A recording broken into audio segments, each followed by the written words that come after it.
श्री गुरु चरण पद्मा केवल भक्ति सदमा वंदो मुई सावधान मते यहाँ प्रसादे भाई ए भव तरिया याई कृष्णा प्राप्ति होए यहाँ होइते। तो ये हमने कल चर्चा किया था। तो कितने भक्तों ने आज उसे प्रैक्टिस किया? मुझे यस और नो में चैट बॉक्स पे लिख के बताइए कि क्या आज आपने इसको थोड़ा भी कॉन्टेम्पलेट किया कि इसको गुरु पूजा गुरु वंदना गाई आप लोगों ने? ओके, बहुत सारे भक्तों ने इसे प्रयास किया है। सो इसलिए आप लोगों का बहुत बहुत धन्यवाद, क्योंकि ये सेशन जो है प्रयास करने के लिए। तो कल हमने बहुत सारी चीज़ें चर्चा करी थी कि सेक्रीफाइस को समझना है, श्री गुरु चरण पद्मा केवल भक्ति समय, सबका मीनिंग हमने चर्चा किया। लेकिन कल संख्या ज़्यादा थी भक्तों की, आज हाफ है। ये बहुत बड़ा समस्या है, संख्या एकदम लास्ट हाफ हो जाती है। वही अगर हम कोई जादू दिखा रहे होते आपको तो संख्या डबल ट्रिपल हो जाती। अगर हम कोई जादू दिखा रहे होते, कुछ मैजिक दिखा रहे होते, कुछ ऐसा कर रहे होते कि जिससे आपके दुखों का निवारण हो जाए, है ना। किसी का कोई समस्या है, अगर वो समस्या दूर करना है तो आज लो जी अटेंड करो सेशन, और इससे आपके सारे। एक हमारे पंजाब में एक प्रॉफिट बिजेंदर करके था, हालांकि वो कन्वर्टेड क्रिश्चियन है। प्रॉफिट बिजेंदर मतलब कहने का है कि वो क्रिश्चियनिटी को प्रमोट करते हैं। तो बड़े बड़े समागम लगाता था, और उन समागमों में वो क्या करते थे, कोई अंधे को आंखें दिलवा दी, और उनका एक मंत्र होता था, वो बहुत हंसी वाला मंत्र है। तो वो क्या मंत्र पढ़ता था? अबा दबा शबा। तो वो अबा दबा शबा करके बोलता था कि परम आत्मा ईशु जो है, वो आप मेरे को मैसेज दे रहे हैं कि आपको आंखों को ठीक कर दिया जाए। तो वो मंत्र बोलता था अबा दबा शबा। तो थोड़ी देर बाद वो लेडी या लड़का जो भी था वो हिलने डुलने लग जाता था, और फिर उसके बाद कहता था मेरी आंखें आ गई। तो अगर हम भी वैसा कुछ कर रहे होते तो संख्या कम ना होती। लेकिन यही बहुत बड़ी समस्या है कि भक्त लोग सुनते कम है, श्रवण नहीं करते, इसलिए कल से आधा हो गया आज संख्या। लेकिन जो भी है, आप सब आए हैं तो हम आपके साथ सेशन को आगे बढ़ाते हैं। तो जैसा कि मैंने पहले ही बताया था आपको कि हम लोग तेज़ी से नहीं बढ़ रहे हैं।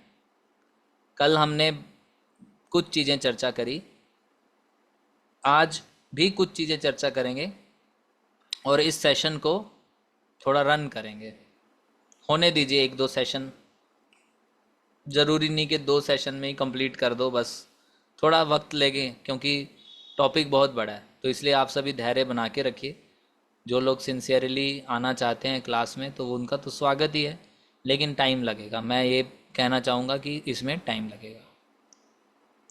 तो कल हमने जितना चर्चा किया उससे आगे बढ़ते हैं। तो आज की चर्चा में है कि देखिए, जब भी हम वैष्णवों के साथ व्यवहार में केयरलेस हो जाते हैं तो बड़ी समस्या आने लग जाती है। केयरलेस नहीं होना, we have to be always very careful, बहुत सावधान रहना था। वंदो मुई सावधान मते। अगर हम केयरलेस हो जाएंगे तो समस्याएं आएंगी हमारे जीवन में। समस्याएं किस जीवन में आएंगी? आध्यात्मिक जीवन में आएंगी। हम अब भक्ति में वो प्रगति नहीं कर पाएंगे। तो इसलिए हमें बहुत केयरफुल रहना चाहिए। कोई भी वैष्णव हो, चाहे आपसे कम उम्र के हैं या फिर आपके गुरु हैं, प्रभुपाद हैं, जो भी वैष्णव हैं, उनके साथ हमें बहुत सावधान रहना चाहिए कि कोई अपराध ना हो जाए। तो जिस प्रकार का जैसा वैष्णव होगा उस प्रकार का ऑफेंस हो जाएगा। अगर कोई नवदीक्षित भक्त है, नवदीक्षित वैष्णव है, नया वैष्णव है, तो अगर हमने उनके प्रति कुछ ऑफेंस कर दिया तो उसका फल ठीक है, थोड़ा होगा लेकिन होगा जरूर। लेकिन वही अगर किसी बड़े वैष्णव का हमने अपराध कर दिया तो हमारा उसका जो रिजल्ट है वो भी बड़ा होगा। इसलिए कहा जाता है गुरु मुख पद्म वाक्या चित्ते ते करिया इक्या आर ना करिहा मने आशा। तो इसलिए कहा गया है गुरु मुख पद्म वाक्या, कि जो गुरु के मुख से शब्द निकलते हैं उनको क्या बोला गया है? गुरु के मुख को तुलना करी गई है पद्म यानी कि लोटस से, और उनके मुख से निकले हुए शब्दों को बोला गया है गुरु मुख पद्म वाक्य। यानी कि गुरु के कमल सदृश मुख से कैसे शब्द निकल रहे हैं? लोटस पद्म वाक्य, मतलब उनके जो शब्द हैं वो भी कमल जैसे हैं। तो बताते हैं कि एक बार एक न्यूयॉर्क में एक मैगजीन थी जिसका नाम था लोटस वॉइसेस। ऐसा एक मैगजीन भी निकला हुआ है शुरुआती दिनों में, यानी कि लोटस वॉइसेस मतलब पद्म वाक्य। सो गुरु के जो मुख से शब्द निकलते हैं वो कैसे होते हैं? जो बद्ध जीवात्मा है उसके लिए बहुत प्लीजिंग होते हैं। देखिए पद्म यानी कि कमल का एक गुण होता है कि कमल शीतलता प्रदान करता है। उसी प्रकार गुरु के मुख से निकले हुए वचन क्या प्रदान करते हैं? शीतलता प्रदान करते हैं और एक बद्ध जीवात्मा के हृदय को प्यूरिफाई करते हैं। इसलिए कहा गया है गुरु मुख पद्म वाक्य। सो ये है। तो भागवतम में भी जो भगवान के शब्द होते हैं या भगवान को गुणगान करने वाले शब्द होते हैं, जो भक्तों के द्वारा जो है प्रेयर्स होती हैं, जो भक्तों ने प्रेयर्स करी हैं भगवान के लिए, ये सब को उत्तम श्लोक बोला गया है। क्या बोला गया है? उत्तम श्लोक गुणानुवर्णने, यानी कि भगवान के गुणगान में जो कुछ भी भक्तों ने प्रेयर्स करी हैं, उनको जो है उनको भगवान के गुणगान का वर्णन किया है, गुणों का वर्णन किया है, ये सभी क्या कहलाते हैं? ये सभी कहलाते हैं उत्तम श्लोक। उत्तम श्लोक कहलाते हैं। जैसे ध्रुव महाराज जो हैं, ध्रुव महाराज भगवान के समक्ष जब भगवान उनके समक्ष दर्शन दिए तो ध्रुव महाराज प्रेयर्स नहीं कर पा रहे थे, तो क्या हुआ? ध्रुव महाराज के मस्तक पर शंख को टच किया तो वो प्रेयर कर पाए। इसी प्रकार जब नरसिम्हा देव महाअवतार नरसिम्हा मूवी आप लोगों ने में भी देखी होगी, तो प्रहलाद महाराज प्रेयर्स नहीं कर पा रहे, तो वो अपने आप को सोच रहे थे कि मैं तो आसुरिक परिवार में जन्म लिया हूँ, देवी देवता तो है बहुत बड़े विद्वान होते हैं, मैं क्या उनके सामने कुछ भी नहीं हूँ, मैं कैसे प्रार्थनाएं करूँ? तो फिर भगवान ने उनको जो है आशीर्वाद दिया और उन्होंने बहुत सुंदर सुंदर प्रार्थनाएं करी। इसलिए जो प्रार्थनाएं होती हैं वो शब्द होते हैं जो वास्तव में भगवान के ही शब्द होते हैं, और भगवान अपने भक्तों के मुख से उन शब्दों को उच्चारित करवाते हैं। समझ रहे हैं? भगवान क्या करते हैं? उन शब्दों को अपने भक्तों के मुख से उच्चारित करवाते हैं। इसलिए चार्जर नहीं चला, इसलिए जो गुरु के मुख से जो वचन निकलते हैं, गुरु के ऑन है, गुरु के मुख से जो वचन निकलते हैं वो कैसे होते हैं? भगवान के द्वारा उच्चारित ही हुए होते हैं। भगवान के द्वारा ही गुरु के मुख से ऐसे वचन निकलते हैं। इसलिए कहा गया है गुरु मुख पद्म वाक्य, यानी कि गुरु के मुख से जो वचन निकलते हैं वो भगवान द्वारा प्रेरित हुए होते हैं। समझ रहे हैं? जैसे कि रामानंद राय एक बार चैतन्य महाप्रभु से बोले कि हे प्रभु, महाप्रभु, मैं तो एक वीणा की तरह हूँ और आप मुझे जिस प्रकार से बजाना चाहें बजा सकते हैं, आप मेरे मुख से या वीणा से अच्छा साउंड निकाल सकते हैं, और ऐसा क्यों साउंड निकालना है? ताकि मैं आपका गुणगान कर सकूं। उसी प्रकार से भक्त जो होते हैं या गुरुजन जो होते हैं वो भगवान के समर्पित भक्त होते हैं, और भगवान ही उनके मुख से क्या निकालते हैं? वचन निकालते हैं। अगर मान लीजिए किसी भक्त को किसी गुरुजन ने उनके गुरुजन ने इंस्ट्रक्शन दिया कोई, तो वो इंस्ट्रक्शन किसके द्वारा प्रेरित होकर निकला है? भगवान के द्वारा। और क्योंकि भगवान के मुख से निकला है इसलिए वो वैसा ही है, पद्म वाक्य है। क्योंकि भगवान को कुंती महारानी क्या बोलती हैं? नमः पंकज नाभाय नमः पंकज मालिने। उनके हर एक अंग को पंकज यानी कि कमल के पुष्प से तुलना करनी है। तो कमल के पुष्प से तुलना करिए। भगवत गीता भी क्या है? पद्म वाक्य है, भगवान के मुख से निकला हुआ वचन है।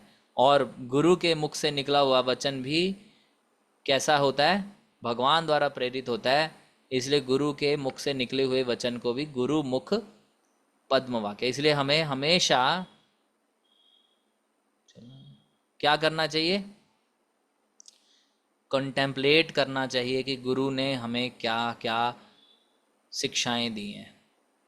क्योंकि ऐसा साधारण नहीं है। अगर हम सोचें कि अरे लेक्चर सुनना है गुरु जी का, तो गुरु जी का लेक्चर ठीक है जी सुन लेते हैं, तो ऐसा नहीं है। हमें तो ये सोचना चाहिए अरे भाई भगवान के द्वारा प्रेरित वचन मेरे गुरु के मुख से मुझे प्राप्त हो रहे हैं, ये पद्म वाक्य हैं, मेरे को शीतलता शांति प्रदान करेंगे, ये मेरे शुद्धिकरण के लिए हैं।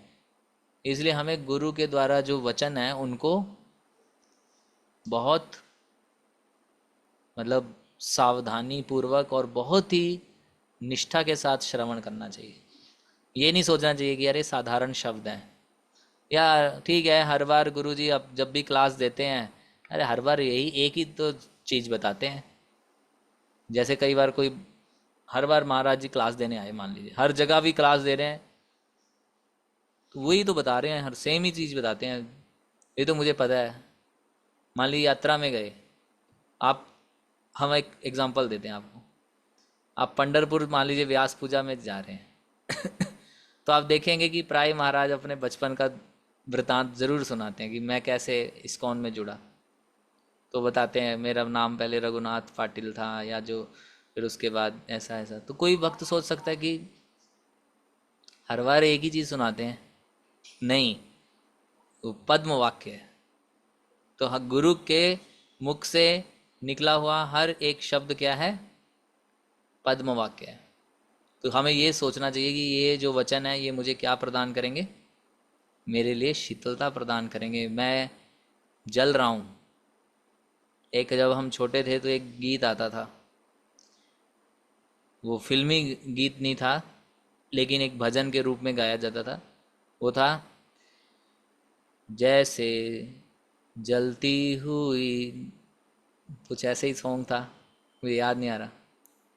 मिल जाए तरवर की छाया, ऐसा ही सुख मेरे दिल को मिला जब मैं शरण तेरी आया मेरे राम। तो ऐसे गुरु के वचन हैं। जब गुरु जी बोलते हैं तो हमें समझना चाहिए कि मेरे जलते हुए हृदय को शांति प्रदान करेंगे ये गुरु मुख पद्म वाक्य। इसलिए डेली सुनना चाहिए। क्या करना चाहिए? डेली सुनना चाहिए। ये नहीं सोचना चाहिए कि अरे कोई बात नहीं अभी सुन लेंगे। गुरु मुख पद्म वाक्य तो डेली सुनना चाहिए। तो कृष्ण जो है भगवान के भगवान जो है कृष्ण गुरु के माध्यम से हमारे साथ डीलिंग करते हैं। और गुरु के मुख से निकले हुए वचन प्योर साउंड वाइब्रेशन होते हैं, कृष्ण द्वारा प्रेरित होते हैं। और जब गुरु हमें आदेश या निर्देश देते हैं तो कहाँ से आ रहे हैं? एक्चुअली कृष्ण ही भेज रहे हैं कृष्ण ही इंस्ट्रक्शन दे रहे हैं हमें गुरु के माध्यम से। समझ रहे हैं? लेकिन इसके अलावा अगर हम अपने बारे में सोचें तो हमारे अंदर कैसे विचार आ रहे हैं? हमारे गुरुजन तो कृष्ण द्वारा प्रेरित हैं, शुद्ध भक्त हैं, इसलिए उनके जो विचार निकलते हैं वो भगवान द्वारा निकले हुए वचन जैसे हैं। लेकिन हमारा क्या होता है? हम जब भी होता है हमारे पास हमारे अंदर विचार चल रहे हैं केवल इंद्रिय तृप्ति के। और जब हम एक दूसरे से बात करते हैं तो प्रजल्प करते हैं। प्रजल्प कहाँ से आ रहा है? प्रजल्प आ रहा है भोग करने की इच्छा से। जैसे एक मेढक होता है, मेढक क्या करता है बारिश के समय में टर टर करता रहता है, और टर टर करके वो क्या करता है? सांप को इनवाइट करता है, और सांप को इनवाइट करके क्या करता है? सांप आता है और उसे मार देता है।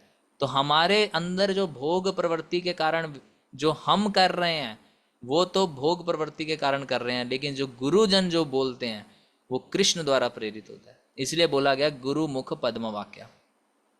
हम करते हैं यूजलेस टॉक और गुरुजन करते हैं कृष्ण कॉन्शियस टॉक। इसलिए गुरु के मुख से निकले हुए शब्द गुरु मुख पद्म वाक्य। एक बार का इंसिडेंट मैं आपको बताता हूँ। परम पूज्य लोकनाथ महाराज नोएडा में आए हुए थे, तो एक व्यक्ति उनसे मिलने आए, और वो व्यक्ति जो है कोई, ठीक है, किसी कंपनी में कुछ बड़े लेवल पे व्यक्ति थे, लेकिन बड़े श्रद्धालु थे, और कुछ काउ प्रोटेक्शन या फार्म हाउस टाइप का प्रोजेक्ट से रिलेटेड महाराज जी से बात करना चाह रहे थे, लेकिन उनका आइडिया थोड़ा भौतिक तरीके का था कि किस प्रकार से मैं कर सकता हूँ। तो महाराज जी से मिलने के लिए टाइम लिए, मैं भी साथ गया उनके। तो महाराज जी को उन्होंने अपना आइडिया बताया कि मैं काउ प्रोटेक्शन और ये सब में थोड़ा रुचि रख रहा हूँ। तो महाराज जी उनका सुनने तो सही, लेकिन फिर उनको जो है भगवत गीता से शिक्षा दिए कि किस प्रकार से वर्षा होती है। तो उन्होंने बताया कि वर्षा का कारण है यज्ञ होते हैं तो वर्षा होती है। तो फिर उनको संकीर्तन यज्ञ समझाया, और फिर काउ प्रोटेक्शन करने के लिए बाद में उनको मार्गदर्शन भी दिया। लेकिन सारी टॉक कृष्ण कॉन्शियस बना दी। वो व्यक्ति जो है बात करने आया था काउ प्रोटेक्शन और फार्म हाउसिंग के लिए, लेकिन भौतिक तरीके से, लेकिन महाराज जी ने उसको आध्यात्मिक बना दिया। तो इसलिए मेरा कहने का अर्थ यह है कि हमारे मुख से भोगों की प्रवृत्ति के कारण जो वचन निकलते हैं वो कैसे होते हैं, इंद्रिय तृप्ति से प्रेरित होते हैं। लेकिन जो गुरु के वचन होते हैं वो कैसे होते हैं, गुरु मुख पद्म वाक्य होते हैं। जैसे हमारा प्रजल्प करते हुए हम मृत्यु को इनवाइट कर रहे हैं। कैसे मृत्यु को इनवाइट कर रहे हैं, क्योंकि हम समय खराब कर रहे हैं, हम फालतू बातें करके क्या कर रहे हैं, समय खराब कर रहे हैं। लेकिन गुरु के जो वचन होते हैं वो कैसे होते हैं, हमें जीवन प्रदान करते हैं। इसलिए उनको कहा गया है पद्म वाक्य। तो पद्म शब्द का एक और अर्थ है, शब्द का अर्थ होता है बहुत शुद्ध, बहुत ही शुद्ध और हमारे लाभ के लिए। इसलिए शिष्य को क्या करना चाहिए, गुरु के वचनों को साधारण नहीं मानना चाहिए, समझना चाहिए कि मेरे लाभ के लिए है और मुझे शुद्धिकरण प्रदान करने के लिए। इसलिए गुरु के शब्दों को बहुत ही सिंसियरली लेना चाहिए। इसमें दो चीज़ें बहुत इंपॉर्टेंट है। पहली है कि हो सकता है गुरु आपसे कुछ रिक्वेस्ट कर रहे हो, और दूसरा हो सकता है कि गुरु आपको आदेश दे रहे हो। ठीक है, दो चीज़ें हो सकती हैं। चाहे रिक्वेस्ट कर रहे हो या आदेश कर रहे हो, सीरियसली लेना चाहिए।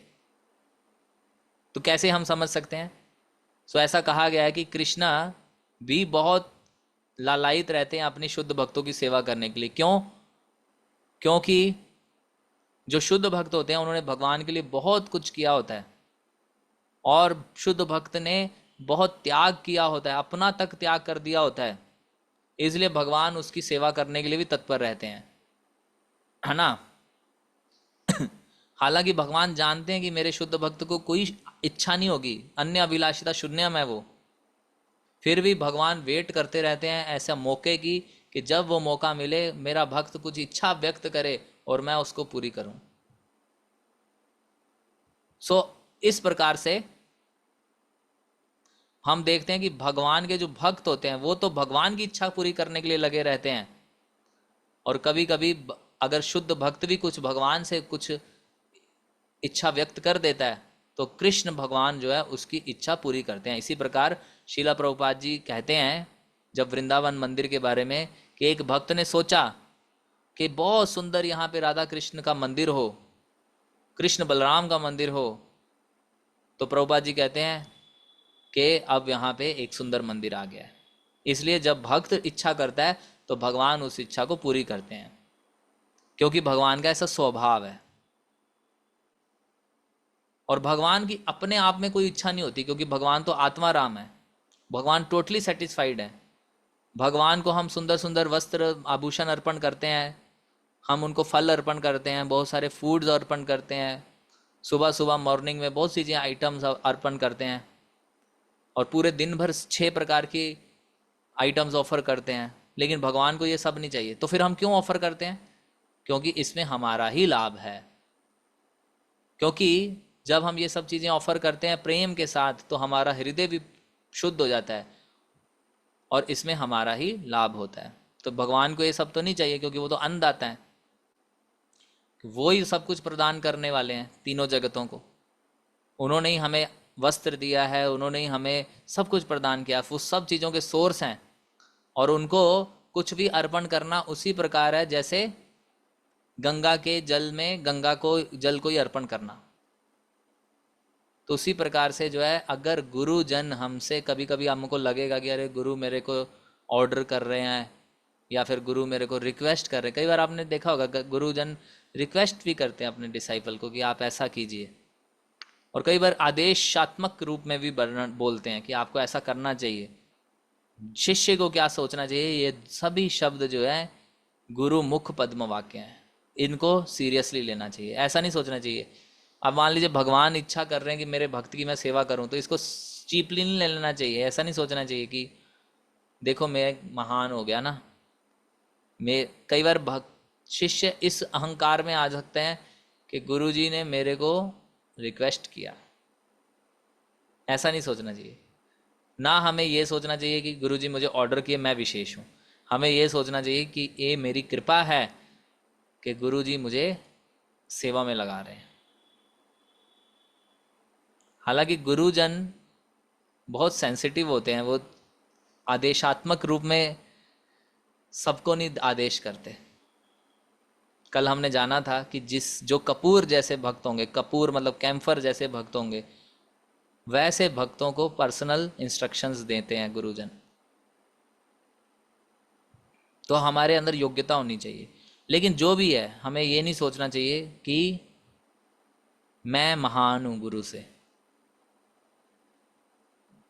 हालांकि हमें कई बार हम अपनी योग्यता प्रदर्शन करते हैं कि गुरुजी मेरे योग्यता के आधार पे मुझे कुछ बड़ा ही दें, लेकिन ऐसा नहीं है। हो सकता है गुरुजी आपको बोल दें कि टॉयलेट क्लीन करो, आप आईआईटीएन है, लेकिन आपको बोल दें कि आप टॉयलेट क्लीन करिए, तो आपको लग गया कि अरे गुरुजी मेरे को पहचान ही नहीं पाए, मेरे को गलत सेवा दे रहे हैं। नहीं, उन्होंने अगर बोला टॉयलेट क्लीन करो, तो ये गुरु मुख पद्म वाक्य चित्ते ते करिया है क्या, इसको अपने चित्त पे एकाग्र कर लेना है कि मैं, मेरे गुरु ने मुझे ये सेवा दी है और मुझे ये करते रहना है, जीवन भर करते रहना है टॉयलेट क्लीनिंग। समझ रहे हैं? तो ये पॉइंट है। अब आप बोलेंगे कि मेरे अंदर क्षमता थी प्रचार करने की, तो मेरे को तो बोल दिया टॉयलेट क्लीन करना है, तो फिर मैं संस्था के लिए कैसे बेनिफिशियल हो सकता हूँ। कई बार भक्त लोग ऐसा प्रश्न करते हैं कि मैं वो टॉयलेट क्लीन करके भगवत धाम चला जाऊंगा क्योंकि गुरुजी का आदेश है, लेकिन मैं और भी कुछ कर सकता हूँ। तो उसमें भक्त भी चालाक होते हैं, वो क्या करते हैं, प्रचार करके मोर टॉयलेट क्लीनर्स इकट्ठे कर देते हैं गुरुजी के लिए। सारे भक्तों को प्रचार करके उनको इसी सेवा में लगाते रहते हैं कि टॉयलेट क्लीन करो। गुरुजी और प्रसन्न हो जाते हैं कि अरे इनने प्रचार किया और टॉयलेट क्लीनर ले आया। तो इसलिए इंटेलिजेंट रहना है। अगर मान लीजिए गुरुजी ने बोला आपको कि आपको यही सेवा करनी है, तो आप प्रचार करिए और उतने सेवक बना दिए, और बना दीजिए सेवक जो वो सेवा में मदद करें आपको। ऐसा इंटेलिजेंटली काम करना है, अकेले ही नहीं लगे रहना टॉयलेट क्लीनिंग करने। समझ रहे हैं? अगर आप अकेले लगे रहेंगे तो बाद में आप बोलेंगे अरे मैं कुछ किया ही नहीं, लेकिन आप उतने सक्षम हुए, शुद्ध हुए, तो आप समझेंगे कि यही आपके भगवत धाम जाने का रास्ता है। तो ऐसा हमें समझना है। तो गुरु मुख पद्म वाक्य चित्ते ते करिया है क्या, आर न करिहा मने आशा। ये बहुत इंपॉर्टेंट पॉइंट है कि और कोई इच्छा ही नहीं करनी है, सिर्फ एक ही इच्छा है, वो है कि गुरु के मुख से निकले हुए वचनों को पालन करना। इसके अलावा नो अदर रिजर्वेशन, कोई और अलग मोटिव ही नहीं है, केवल यही गुरु मुख पद्म वाक्या चित्ते ते करिया एक क्या, आर ना करिहा मने आशा। That is the point. उसके बाद कौन सी लाइन आती है?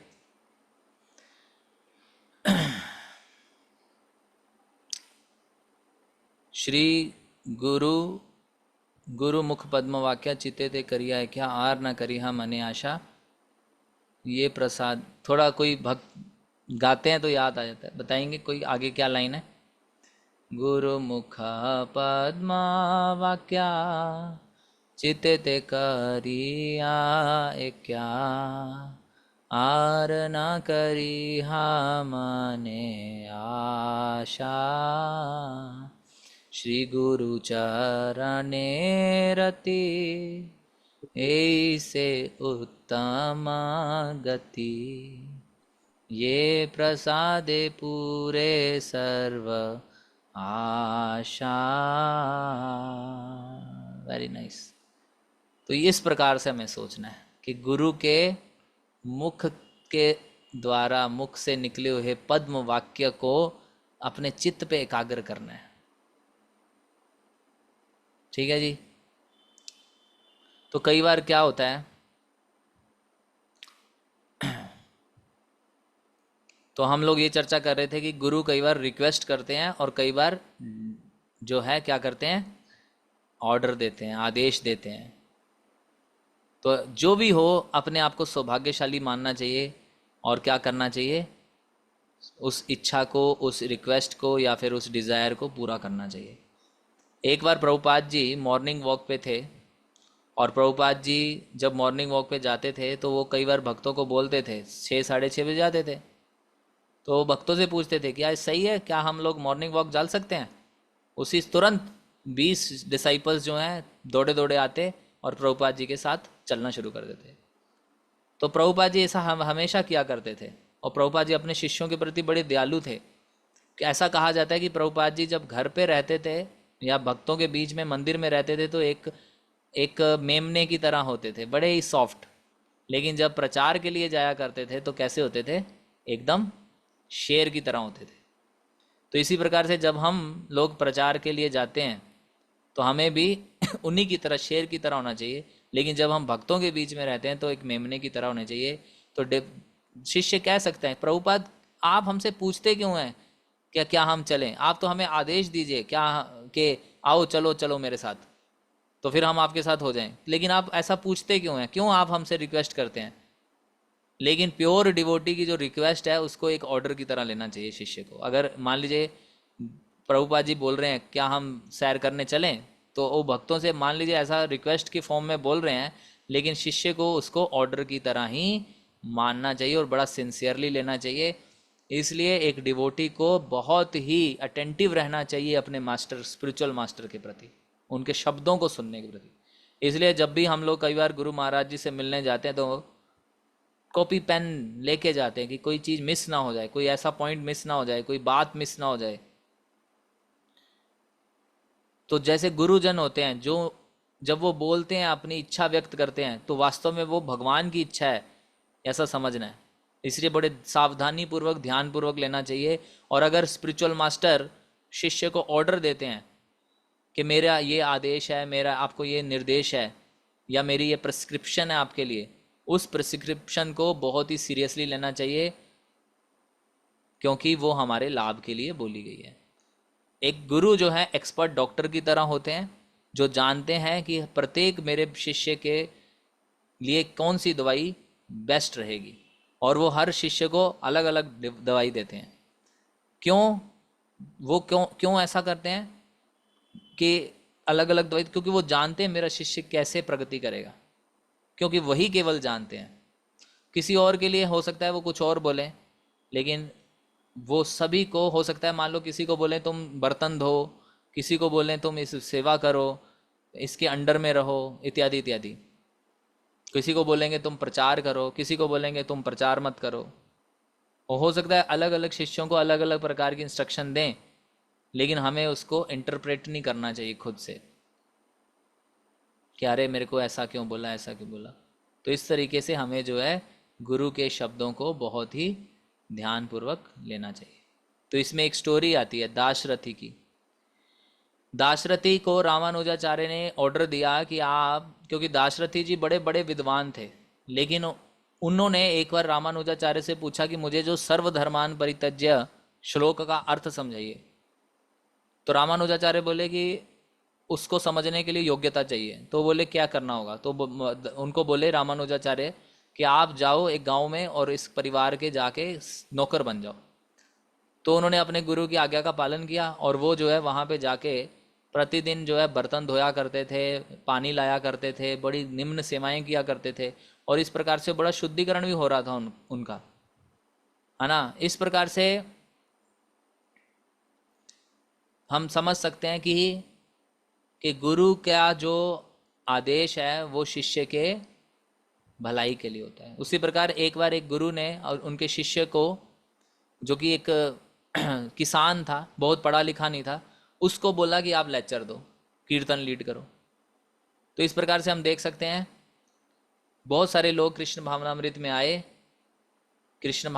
आए और उन्होंने बहुत सारे भक्त बनाए। हालांकि उनके पास बहुत इंटेलेक्चुअल, बहुत टैलेंट्स नहीं थे, फिर भी क्योंकि उन्होंने गुरु की आज्ञा का पालन किया, इस कारण वो प्रचार कार्य को आगे बढ़ा पाए। तो ऐसे हमें समझना है कि गुरु के शब्दों को सीरियसली लेना है। गुरु के शब्दों को क्या करना है, वेरी सीरियसली लेना है। और ऐसे जब हम अपने गुरु के शब्दों को सुनते हैं, उन पे चित्त को एकाग्र करते हैं और उनकी डिज़ायर को पूरा करते हैं, हमें किस भावना से डिज़ायर को पूरा करना चाहिए वो अगले श्लोक में आता है। श्री गुरु चरणे रति एई से उत्तम गति।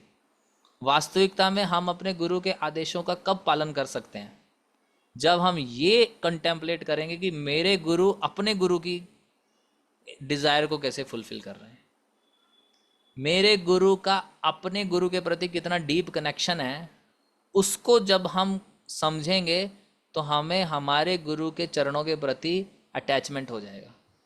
लेकिन अगर हम अपने गुरु के सेक्रीफाइस को ही ध्यान नहीं देते, जब भी गुरु जी को बोला जाता है कि गुरु जी का व्यास पूजा ऑफरिंग लिखना है, तो कई वक्त क्या करते हैं, अपना गुणगान कर देते हैं उसमें, व्यास पूजा ऑफरिंग में वो क्या करते हैं, अपना लिखते हैं कि गुरु जी मैंने ये प्रचार किया, मैंने ये किया, मैं जो है एक दिन वहाँ गया तो वहाँ पे मैंने कीर्तन किया, बहुत सारे हजारों लोग आए। गुरु के ऑफरिंग, गुरु को शब्दांजलि देने की जगह अपना गुणगान कर देते हैं।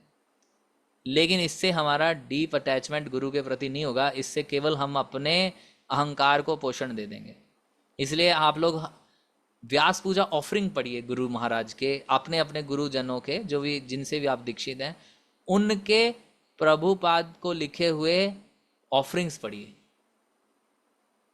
तब आपको पता चलेगा कि मेरे गुरु अपने गुरु के प्रति कितने अटैचमेंट हैं, और फिर हम प्रेरित होंगे अपने गुरु के चरणों में रति उत्पन्न करने के लिए। अदरवाइज हमारे फॉर्मेलिटी रह जाएगा। अगर हम अपने गुरु के चरणों के प्रति रति उत्पन्न करना चाहते हैं, उसका सिंपल प्रमाणिक विधि क्या है, आप अपने गुरु के, उनके गुरु के प्रति अटैचमेंट को जानिए। अदरवाइज नहीं हो पाएगा। और अपने गुरु के, उनके गुरु के प्रति अटैचमेंट को जानने के लिए आपको गुरु के मुख से निकले हुए पद्म वाक्यों पर पहले तो चित्त एकाग्र करना है। जब आप प्रभुपाद जी के शिष्यों का लेक्चर सुनेंगे, उनका लेक्चर में आप जब जानेंगे कि वो कितने प्रभुपाद जी के प्रति प्रेम रखते हैं, तब हम अपने गुरु के चरणों के प्रति प्रेम उत्पन्न कर पाएंगे। That is the point. जैसे हम देख सकते हैं शिला प्रभुपाद जी जब विदेश में गए, तो प्रभुपाद जी हमेशा बोला करते थे कि जो भी है मेरे गुरु महाराज के कारण है। प्रभुपाद जी बोला करते थे कि जो शिष्य आप लोग, प्रभुपाद अपने शिष्यों को बोला करते हैं, आप लोग जो मेरे हेल्प करने आए, सब कुछ किया, वास्तविकता में मेरे गुरु महाराज जी ने आपको भेजा। आप मेरे सेवा में नहीं, मेरे गुरु महाराज की सेवा में। इस प्रकार से हम देख सकते हैं कि जो सद शिष्य होता है वो सारा क्रेडिट किसको देता है, अपने गुरु को देता है, कि मेरे गुरु की कृपा से ये सब संभव हुआ है। यस है। तो ये बहुत इंपॉर्टेंट पॉइंट है। श्री गुरु चरणे रति एई से उत्तम गति। श्री गुरु के चरणों के प्रति कैसे रति उत्पन्न होगा। अभी हम आर्टिफिशियली, जैसे कल भी हम चर्चा कर रहे थे, हम गुरु जी जब आए तो नाचने लगे उनके सामने जान जान के। मुझे याद है ये सब, मैं इस सब फेजेस से हम गुजरे भी हैं।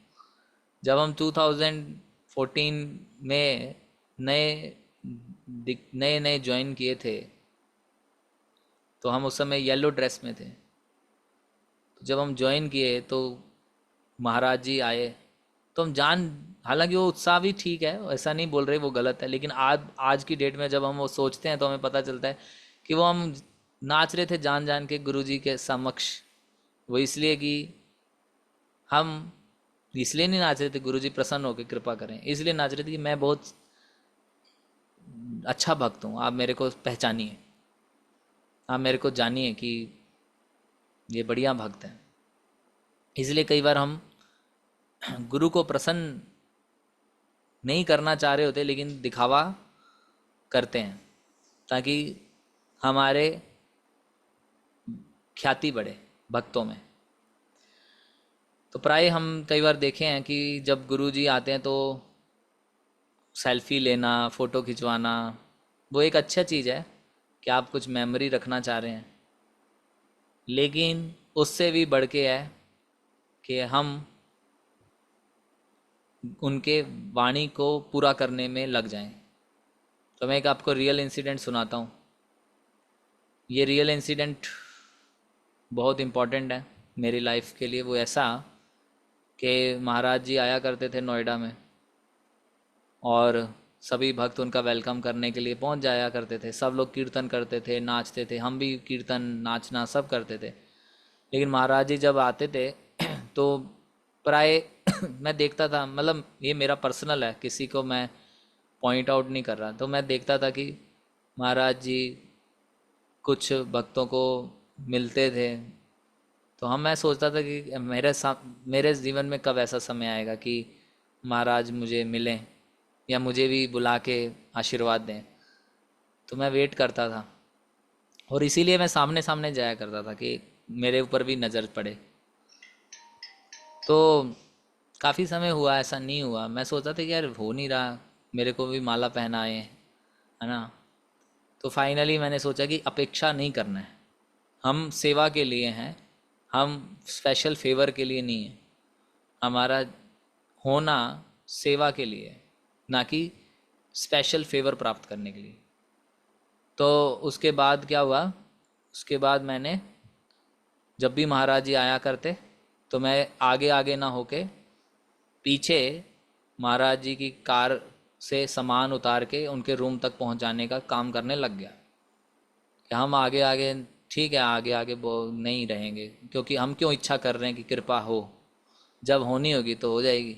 और कृपा ऑलरेडी हो चुकी है, हम उनके शिष्य हैं तो कृपा तो हो ही चुकी है, बट स्पेशल फेवर प्राप्त करने के लिए रिलेशन ख़राब नहीं करना। तो मैं सेवा करना शुरू किया। मैं महाराज जी का बैग उठा के कमरे में छोड़ देना, या फिर और बैक एंड सेवा करना शुरू किया। सामने भी रहते थे लेकिन जेन्युइनली रहते थे, इसलिए नहीं कि फेवर मिले।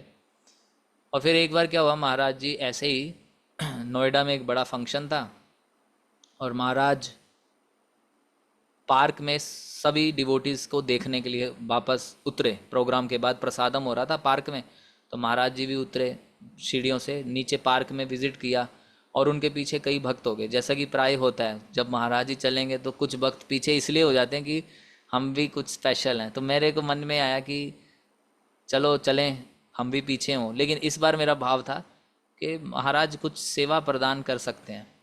तो महाराज जी इस पार्क को देखे, और भक्त लोग और चीज़ें सोच रहे हैं, महाराज जी क्या सोचे, महाराज जी सोचे कि पार्क में बहुत सारे लोगों ने प्रसाद लिया, पार्क गंदा हो गया है, और बहुत सारे लोग अभी प्रसाद लेने आ रहे हैं, पार्क की सफाई होनी चाहिए तुरंत। तो महाराज जी के पीछे 10 भक्त थे, मैं भी था खड़ा, और महाराज जी ने सभी 10 को देखा। उस समय मुझे बुलाया और मेरे को बोले पार्क गंदा है, इसको साफ करो, पार्क जो है गंदा है, इसको साफ करना है। तो मैं उस समय फर्स्ट टाइम मैं सोचा कि अरे वाह। इसलिए मेरे को एक चीज़ समझ में आई, गुरु के पीछे इसलिए नहीं जाना कि हम स्पेशल हैं, इसलिए जाना है कि कब पीछे मुड़ें और मुझे सेवा दे दें। तो हमें सेवा मिली, उसके बाद हम हालांकि पहले से ही सोच लिए थे कि फेवर नहीं प्राप्त करना है, सेवा प्राप्त करनी है। और उसके बाद एक समय ऐसा आया कि महाराज जी हमें पर्सनली बोल के बोले कि आपको जो है झांसी जाना है। और अभी हम मेगा जन्माष्टमी करके कुरुक्षेत्र में महाराज जी से मिले, और महाराज जी ने अपना गले में पहना हुआ वो जो पहनते हैं वो उतार के हमें दिया, हमारे गले में पहना दिया। तो प्लस पॉइंट इज़ दैट कि हमें फेवर प्राप्त करना नहीं है, उनके चरणों में रति को उत्पन्न करना है। और वो चरणों के प्रति रति कैसे उत्पन्न होगी? जब हम उनके गुरु के प्रति उनकी अटैचमेंट को जानेंगे। इसलिए श्री गुरु चरणे रति यही से उत्तम गति, और इससे अलावा कुछ फेवर, कुछ भी बड़ा प्राप्त करने की इच्छा नहीं रखनी चाहिए। गुरु जी की आज्ञा का पालन करना ही सबसे बड़ी गति है। श्री गुरु चरणे रति यही से उत्तम गति, ये प्रसादे पूरे सर्व आशा। मतलब और कुछ आशा करने की आवश्यकता नहीं, सब मस्त आशाओं की पूर्ति होगी अगर हमारे गुरु के चरणों के प्रति हमारी रति उत्पन्न होगी। ये पॉइंट है। तो इसलिए बुक्स पढ़ना होगा, हमें लेक्चर सुनना होगा, हमें बोर नहीं होना होगा कि हर प्रभुपाद जी व्यास पूजा पे गुरु जी एक ही लेक्चर बोलते हैं। हाँ, तो मुझे पता है। जिस दिन हमने सोचना शुरू कर दिया कि मुझे पता है क्या बोलने वाले हैं, उस दिन से कृपा बंद हो जाएगी। हमें तो ये जानते ही रहना है कि मेरे गुरु अपने गुरु के प्रति कितने समर्पित हैं, कितने अटैच्ड हैं। हम देख सकते हैं प्रभुपाद जी के जितने भी शिष्य हैं, प्रभुपाद जी की इच्छा को पूर्ति करते हुए और सब शरीर मतलब इस भौतिक जगत को त्याग के भी चले गए। परम पूज्य भक्ति चारू स्वामी महाराज, तो कोरोना का समय था तो वो अमेरिका प्रचार करने चले गए। बोले कि प्रभुपाद जी अमेरिका में प्रचार किए, वहाँ हम रोक नहीं सकते। और वहाँ पे वो गए और उन्होंने मतलब देह जो है भौतिक देह त्याग दिया। हालांकि भक्तों का भौतिक देह नहीं होता, लेकिन यहाँ की लीला समाप्त कर दी। परम पूज्य गोपाल कृष्ण महाराज देख सकते हैं, लास्ट मोमेंट तक प्रचार करते रहे। और हम देख सकते हैं कि वीडियो में कैसे कर उनका आरती कर रहे हैं परम पूज्य जय पताका स्वामी महाराज। हाल स्थिति भौतिक दृष्टि से तो एकदम कोई वहाँ खड़ा भी ना हो पाए, लेकिन फिर भी प्रचार कर रहे हैं। मैं एक बार एक बुकलेट लिख रहा था, परम पूज्य जय पताका स्वामी महाराज का एक बुक था, गुरुदेव कृपा बिंदु दिया। तो वहाँ हमारे एक क्षेत्र में जय पताका महाराज जी के कुछ शिष्य थे जो अंग्रेजी नहीं जानते थे, तो उनके लिए मैं वो बुकलेट, एक मैगजीन थी, उसको हिंदी में बना के दे रहा था उनको। तो उसमें परम पूज्य जय पताका महाराज जी को स्ट्रोक आया था 2007 में, लेकिन वो उनका अटैचमेंट प्रभुपाद जी के प्रति इतना था, प्रभुपाद जी ने उन्हें बोला था प्रचार करना है, तो वो एक भी दिन वो बोलते थे कि मेरे को कुछ भी अगर चाहे 5 मिनट के लिए बोलने के लिए बोलो, ऑनलाइन बोलो, भक्त लोग जुड़े, मैं 5 मिनट के लिए या 10 मिनट के लिए मुझे बोलना पड़े मैं बोलूँगा, मैं मेरे को, क्योंकि मेरे गुरु ने आदेश दिया है प्रचार करना है। उनकी स्थिति अच्छी नहीं थी, लेकिन फिर भी वो प्रचार कर रहे हैं। आप देख सकते हैं भक्ति विकास स्वामी महाराज, बैक में उनके प्रॉब्लम हो गया, लेकिन लेटे लेटे प्रवचन कर रहे हैं लेटे लेटे प्रवचन कर रहे हैं। है ऐसा रति होता तभी हो पाएगा। अगर हमारे को रति नहीं है अपने गुरु के चरणों में, तो फिर हम नहीं करेंगे, छोड़ देंगे, चीज़ों को करना छोड़ देंगे। इसलिए अटैचमेंट, गुरु के चरणों के प्रति अटैचमेंट, वो कैसे उत्पन्न होगा? वो आर्टिफिशियली नहीं होगा, चरण धोने से नहीं होगा। कई बार भक्त लोग इसके लिए सोचते हैं कि अरे मुझे चरण अभिषेक मिल जाए, चरण अभिषेक मिल जाए। तो एक और इंसिडेंट मैं आपको सुनाता हूँ। कोरोना का ही शायद समय था या ऐसा ही कुछ आसपास का टाइम था। तो परम पूज्य लोकनाथ महाराज आए थे नोएडा में, और उनका जो है मतलब कुछ तो व्यास पूजा या कुछ ऐसा कुछ आगे पीछे का इंसिडेंट था। तो शिष्य परम पूज्य राम गोविंद स्वामी महाराज जी भी थे मंदिर में। तो विचार ऐसा बना कि महाराज जी के चरणों को अभिषेक किया जाएगा, चरण धोए जाएंगे, और वो चरण धोने का अनुमति केवल 2-4 भक्तों को ही है। उसमें से टेम्पल प्रेसिडेंट, वाइस प्रेसिडेंट और महाराज जी, मतलब परम पूज्य राम गोविंद स्वामी महाराज जी, ये 3-4 भक्त ही चरण धोएंगे।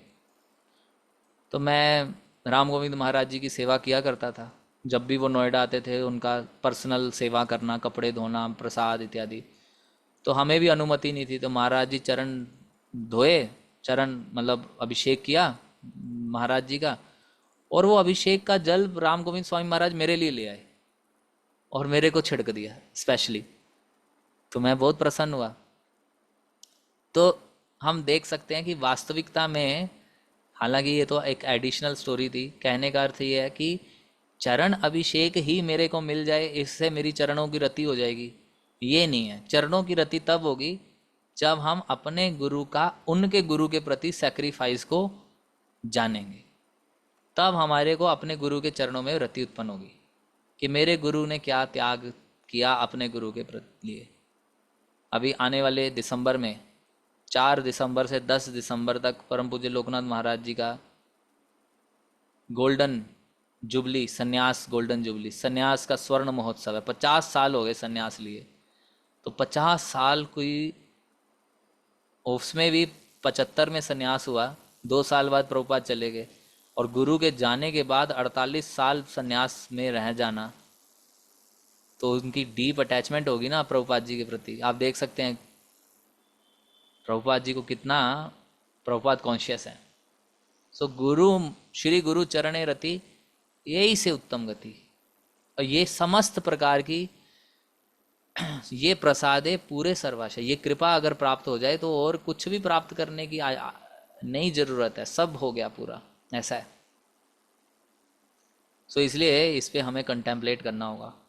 तो आप कल भी बताया था कि ये सब तभी संभव है जब हम पढ़ेंगे।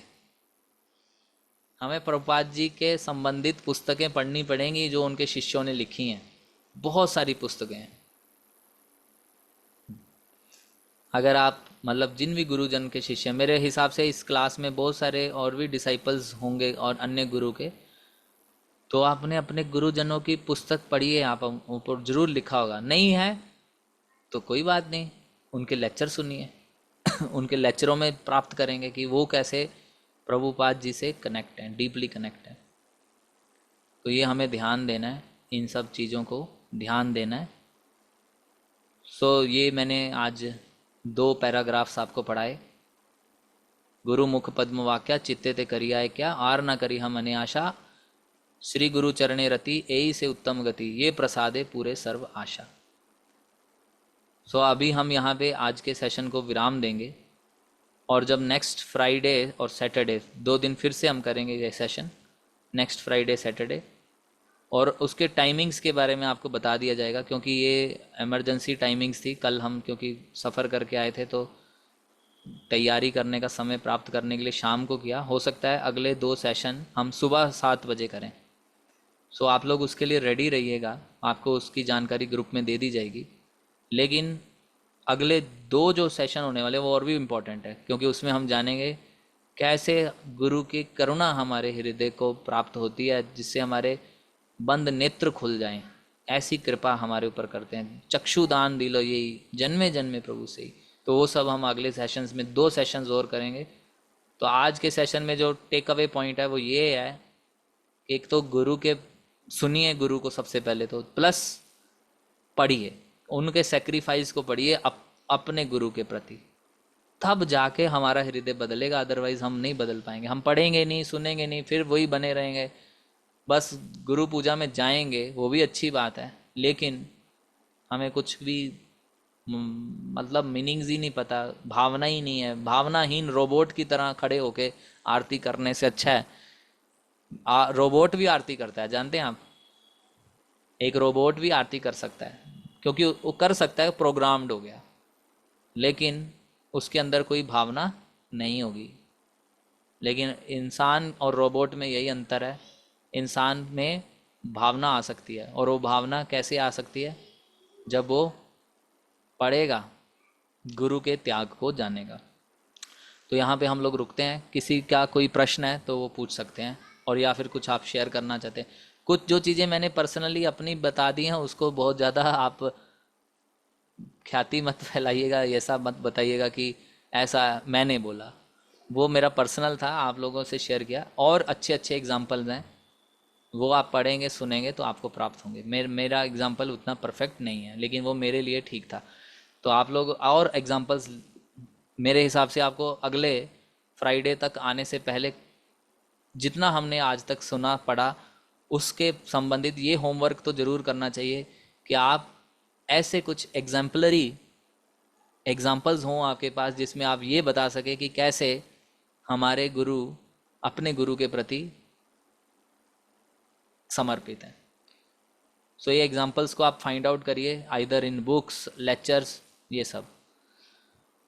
सो यहाँ पे एक प्रश्न आया है, और भी जिन भक्तों के प्रश्न हैंड रेज कर सकते हैं या चैट बॉक्स पे लिख सकते हैं। अर्चना राउत माता जी का प्रश्न है, प्रभु जी लोकनाथ महाराज जी के बारे में जानने के लिए प्लीज़ सजेस्ट करिए कौन सी बुक्स पढ़ना चाहिए। तो 3 बुक्स तो पढ़ ही लीजिए। गुरुमुख पद्म वाक्या एक पुस्तक है, गुरुमुख पद्म वाक्या, उसका इंग्लिश में नाम है इन कन्वर्जेशन विद शीला प्रभुपाद, और एक पुस्तक है मेरे प्रभुपाद, और एक पुस्तक है बॉम्बे इज़ माई ऑफिस। ये 3 पुस्तकें तो आप ज़रूर पढ़िए। जब इसके अलावा भी और हैं, ब्रजमंडल दर्शन है, वो भी आप पढ़ सकते हैं, लेकिन वो वो पुस्तक कार्तिक के महीने में ब्रजमंडल परिक्रमा के बारे में ज़्यादा इंगित करती है। उसमें भी प्रभुपाद जी के बारे में वर्णन है, लेकिन जो मैंने पहले 3 पुस्तकें बताई, मेरे प्रभुपाद, गुरुमुख पद्माख्या और बॉम्बे इज़ माई ऑफिस, वो अधिक प्रभुपाद जी से जोड़ेंगी आपको। बाकी कुंभ है, कुंभ पुस्तक में भी प्रभुपाद जी की शिक्षाओं का वर्णन है, और महाराज जी के द्वारा लिखी हुई एक बुक है मायापुर वृंदावन फेस्टिवल, वो भी बहुत इंपॉर्टेंट बुक है, मायापुर वृंदावन फेस्टिवल, वो भी पढ़ सकते हैं।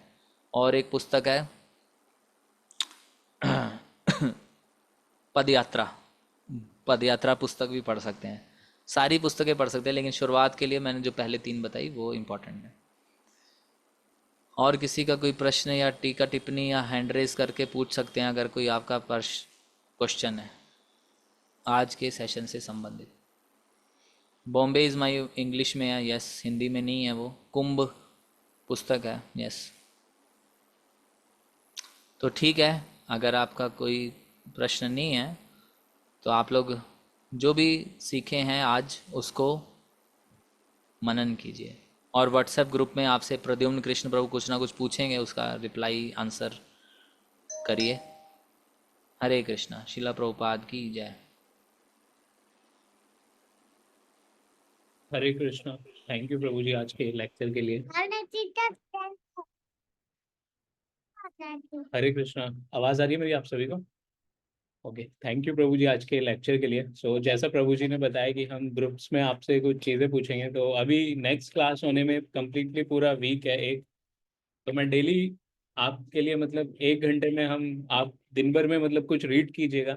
शाम को डेली 8 बजे मैं ग्रुप्स की सेटिंग चेंज किया करूँगा, 8 से 10।